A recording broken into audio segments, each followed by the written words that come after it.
Dalam rangka memperingati HAUL ke-56 Bung Karno, PDI Perjuangan Kota Makassar menggelar berbagai kegiatan sosial, mulai dari donor darah, pembagian sembako kepada masyarakat, hingga pelantikan pengurus anak cabang, PAC, di 15 kecamatan sekota Makassar. Kegiatan yang berlangsung di halaman Monumen Mandala, Kota Makassar. Pada Minggu 21 Juni 2026, ini dihadiri Ketua DPC PDI Perjuangan Kota Makassar, pengurus partai, kader, serta perwakilan Forum Kerukunan Umat Beragama.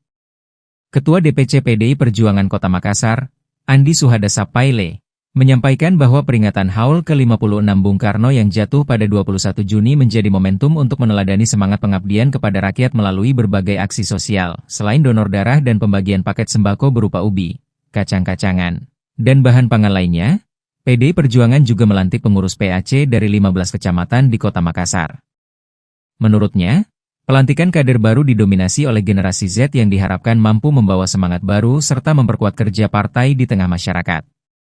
Para kader juga diharapkan dapat berperan aktif dalam mempersiapkan partai menghadapi agenda politik mendatang.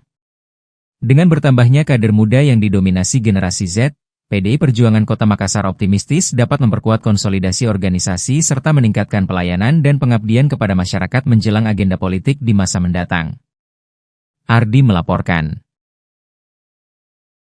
Terima kasih telah menonton. Jangan lupa subscribe, like, comment, and share. Saksikan terus informasi terbaru dengan menekan tombol lonceng hanya di channel Fajar TV.